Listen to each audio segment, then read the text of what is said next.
Hey guys, this is the Real Quaid here with another of my own gym battles for you. This is against Sathastola. He's got some strong dragons.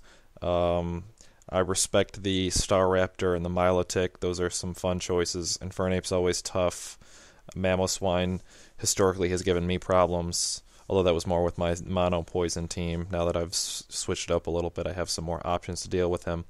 But it was a good battle all around, so let's just go here. Let's get this thing started. And this is the first one I've done in a while, because I've mentioned this before, that most of my gym battles tend to be pretty one-sided. Typically a quiver dance or two comes into play, and then it's either like a Nidoking sweep or a Yanmega sweep or something like that. So he leads with his Latios, I lead with my Tentacruel.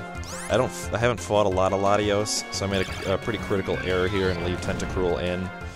Latios has got Stab on that Psyshock, and Psyshock hits the weaker of Tentacruel's two defenses, so he actually manages a one-shot, and I'm off to a bad start. I'm already down one here, and it's a pretty critical tank here that puts a lot of balance on my team. So I go for Scissors. Scissors a good matchup against Latios. I opted not to pursue him because I didn't want to risk, leaving myself open to attack. So I just go for the safer U-turn and get another favorable switch that way. So Scissors going to come back.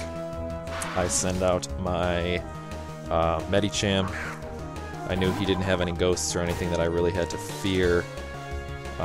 So I could sort of high jump kick at my leisure. So it goes for the high jump kick, and Infernape goes down without doing anything. So luckily we're back on track. We're each down one Pokemon, and the rest of ours are all at full health.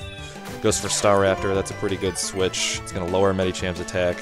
I probably might have been able to one-shot him with a high jump kick just because it's so strong, and it'll hit Staraptor neutral, but I didn't want to risk it. So I go for my Scissor, who's going to tank whatever he's going to come at me with. So he goes for the Brave Bird.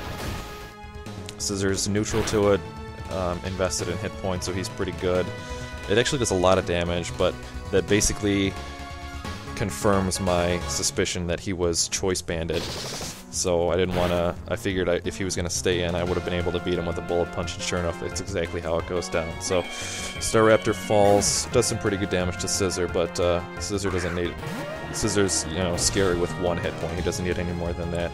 Goes for his Mamoswine. Goes for the Ice Shard. Scissor's going to resist this, so he doesn't mind it all that much, and he's going to come at him with a Bullet Punch, which is really going to hurt him in return. So, as usual, Scissor is sort of supporting my team, doing a lot of work.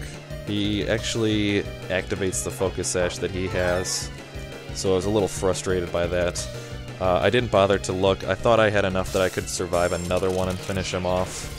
It could have been that he just hit me weaker the first time and then stronger the second time, on the low end versus the high end. So unfortunately I lose Scissor in this case, but he's got one hit point left. So send out Bruce Lee.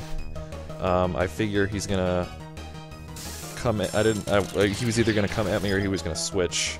I kind of expected him to come at me, but I wasn't too worried because I could come at him with an Ice Punch, which the two dragons he has are not gonna like that at all. So I'm basically forcing him into bringing Milotic into the battle at this point.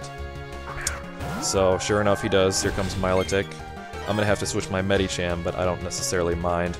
Milotic does not have much power. I actually go for my Nidoking, opting to sacrifice him at this point.